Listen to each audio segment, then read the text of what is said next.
دور دراز Pacific ocean میں موجود ہے یہ پمپی آئلینڈ، جو اپنے مینگروو کے جنگلات کے نیچے ایک ایسا راز چھپائے ہوئے ہے جس کو دیکھ کر انسانی دماغ دنگ رہ جاتا ہے۔ پمپی آئلینڈ کی تنہائی کا اندازہ لگایا جائے تو اس کے سب سے زیادہ نزدیک پاپا نیو گینی ہے، وہ بھی یہاں سے 1900 کلومیٹر دور ہے، اور دوسرے نمبر پہ جاپان ہے جو کہ اس آئلینڈ سے 3600 کلومیٹر دور ہے۔ اوپر سے دیکھا جائے تو پمپی آئلینڈ مینگروو کے جنگلات کے اندر گھیرا ہوا ہے، لیکن حقیقت میں اس جنگل کے نیچے چھپا ہے روحوں اور آتماؤں کا شہر۔ جی ہاں، ایک ایسا شہر جہاں یہاں کے لوکل جانے سے ڈرتے ہیں۔ ایسا مانا جاتا ہے کہ جس نے یہاں جانے کی کوشش کی یا اس شہر کے بارے میں بات کرنے کی بھی کوشش کی تو اس کی موت ہو سکتی ہے۔ دوستو، نین میڈول نامی یہ شہر پمپی آئلینڈ کے ایسٹ میں فوریسٹ کے نیچے چھپا ہوا ہے۔ یہاں جانے کے لیے سب سے پہلے پمپی آئلینڈ کے کنگ سے اجازت لینی پڑتی ہے، اور ایک خاص رسم پوری کرنے کے بعد کعبہ پودے کے جڑوں سے بنائی گئی انوکھی ڈرنک پلائی جاتی ہے، جس کو ایک پتھر پر رگڑ رگڑ کر بنایا جاتا ہے۔ ایسا مانا جاتا ہے کہ یہ ساری رسم پوری کرنے کے بعد نین میڈول کی آتمائیں حملہ نہیں کرتی۔ جنگل میں جانے کے بعد بھی نین میڈول کو پوری طرح سے نہیں دیکھا جا سکتا، کیونکہ مینگرووز اور ان کی جڑوں نے وہاں بنے سٹرکچر کو پوری طرح چھپایا ہوا ہے۔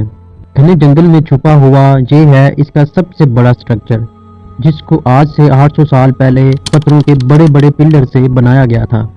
یہ خاص پتھر باسالٹ راک کہلاتا ہے، جو لاوا کے ٹھنڈے ہونے کی وجہ سے بنتا ہے۔ ایک ایک پتھر کا سلیب کم سے کم 5 ٹن وزنی ہے، یعنی کم سے کم 4 سیلون گاڑیوں کے وزن کے برابر۔ لیکن یہاں کے کچھ پتھر کا وزن 70 ٹن یعنی 70,000 کلو گرام بھی ہے۔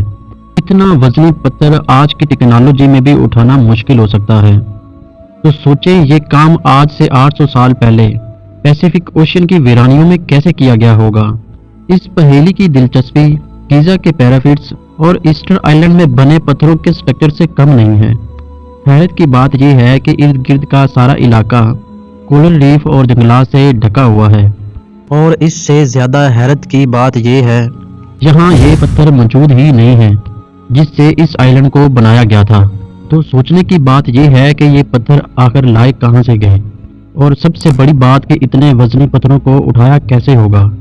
لوکل کے بیچ کہانیاں مشہور ہیں کہ یہ کام جادو کی مدد سے کیا گیا تھا، اور اس کی اصل وجہ کیا ہے یہ جاننا کافی مشکل ہو سکتا ہے، کیونکہ یہاں کی نہ کوئی ریٹن ہسٹری ہے اور نہ ہی کوئی ایویڈنس، بس کہانیاں ہیں جو صدیوں سے چینج ہوتی آ رہی ہیں۔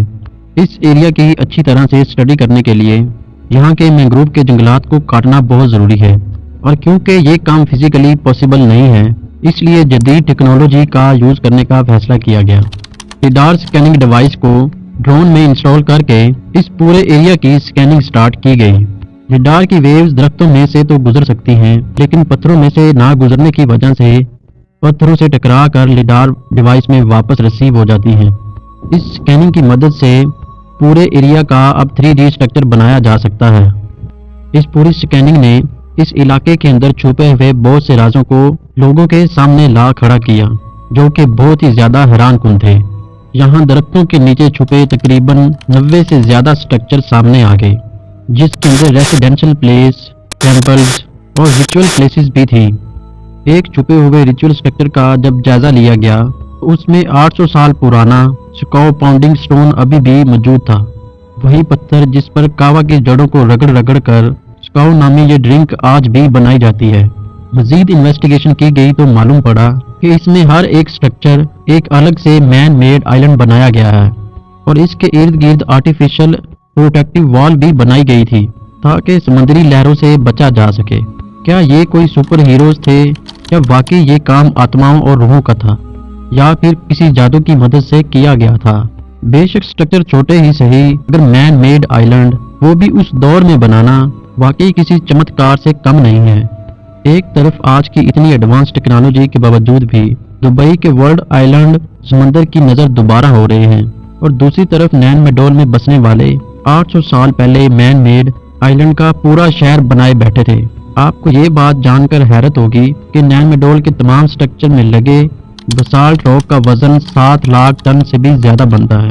یہ اتنا ہی وزن ہے جتنا 8 ایئر کرافٹ کیریئر کا وزن ہوتا ہے۔ یا پھر دنیا کی سب سے بڑی فریٹ ٹرین جو کہ 8 کلومیٹر لمبی تھی، ایسی 8 ٹرین کا وزن نین میڈول کے وزن کے برابر بنتا ہے۔ اب سوال یہ اٹھتا ہے کہ اتنا زیادہ بسالٹ راک یہاں آیا کہاں سے؟ پومپی آئیلینڈ کے تقریباً 18 کلومیٹر دور بسالٹ راک کی ایک کوئری تلاش کی گئی، اور وہ بھی درختوں نے چھپائی ہوئی تھی۔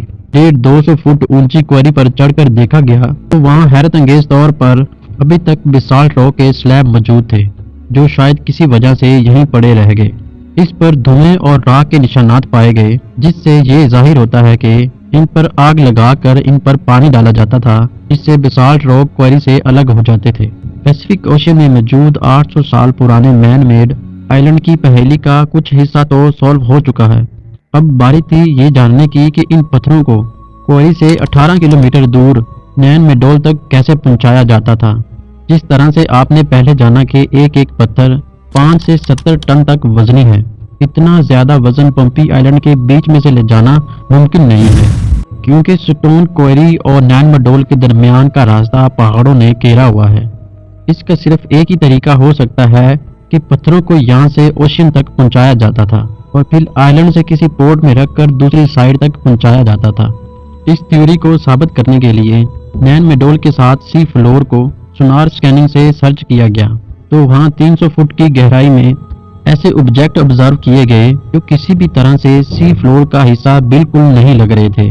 معلوم پڑا کہ کچھ بسالٹ راک کے پلرز اوشین کے فلور پر بھی موجود تھے، جو کہ شاید ٹرانسپورٹ کے درمیان سمندر میں گر گئے تھے۔ یہ پتھر اس بات کا ثبوت ہیں کہ نین میڈول تک یہ پتھر سمندر کے ذریعے ہی لائے جاتے تھے۔ نین میڈول میں ریسرچ کے دوران ہر وقت کوئی نیا دیکھنے کو مل رہا تھا۔ ریسرچرز کا خیال ہے اگر یہاں رہنے والے اس دور میں بھی سمندر کے راستے ٹرانسپورٹ کر سکتے تھے تو اس کا مطلب ہے کہ وہ دوسرے آئیلینڈ پر بھی گئے ہوں گے۔ پومپی آئیلینڈ سے 15 کلومیٹر دور اینڈ اٹول نامی آئیلینڈ کا بھی جائزہ لیا گیا۔ وہاں پر بھی بہت سارے بسالٹ راک کے پلرز اور سکاؤٹ سٹون کے سٹرکچر ملے۔ مطلب یہ کوئی معمولی لوگ نہیں، بہت زیادہ سکلڈ لوگ تھے جو 800 سال پہلے بھی سمندری لہروں کا مقابلہ کر کے ہیوی کارگو ٹرانسپورٹ کر سکتے تھے۔ ریسرچر اور ہسٹورین کی ٹیم نے پومپی آئیلینڈ کا مزید جائزہ لیا تو انہیں ایک سٹون آرٹ کی سائٹ نظر آئی جہاں پتھروں پر مختلف ڈرائنگ ہوئی تھی، اور وہ ڈرائنگ اور نشانات تقریباً 2000 سال پرانے ہیں، جس میں ایک انوکھا سمبل بھی تراشا ہوا دکھائی دیا۔ حیرت کی بات یہ ہے کہ ایسا ہی سیم سمبل 3600 کلومیٹر دور آج کی نیو کیلیڈونیا میں بھی دیکھا جا سکتا ہے۔ مطلب یہ سمبل جس نے بھی بنایا تھا ان کے لیے سمندری سفر بالکل بچوں کا کھیل تھا۔ اتنا بڑا سفر کسی بغیر GPS کے کرنا اور بغیر کسی ٹیکنالوجی کے کرنا، اور کئی صدیوں پہلے مین میڈ آئیلینڈ اور اتنے بڑے سٹرکچر بنانا، یہ سب ظاہر کرتا ہے کہ یہاں اس وقت کی رولنگ ایلیٹ رہتی تھی۔ مگر ابھی تک یہ کسی کو بھی معلوم نہیں ہے کہ اتنا بڑا سسٹم چھوڑ کر آخر یہ چلے کہاں گئے۔ کیا یہاں کوئی نیچرل ڈیزاسٹر آیا تھا یا پھر ان کو سمندر نگل گیا؟ امید کرتا ہوں کہ آپ کو یہ ویڈیو بہت زیادہ پسند آئی ہوگی۔ کمنٹ سیکشن میں اس ویڈیو کے متعلق اپنی رائے کا اظہار ضرور کیجیے گا، اور جاتے جاتے چینل کو سبسکرائب بھی ضرور کیجیے گا۔ ملتے ہیں ایسے ایک انفارمیٹیو ویڈیو کے ساتھ، تب تک کے لیے اللہ حافظ۔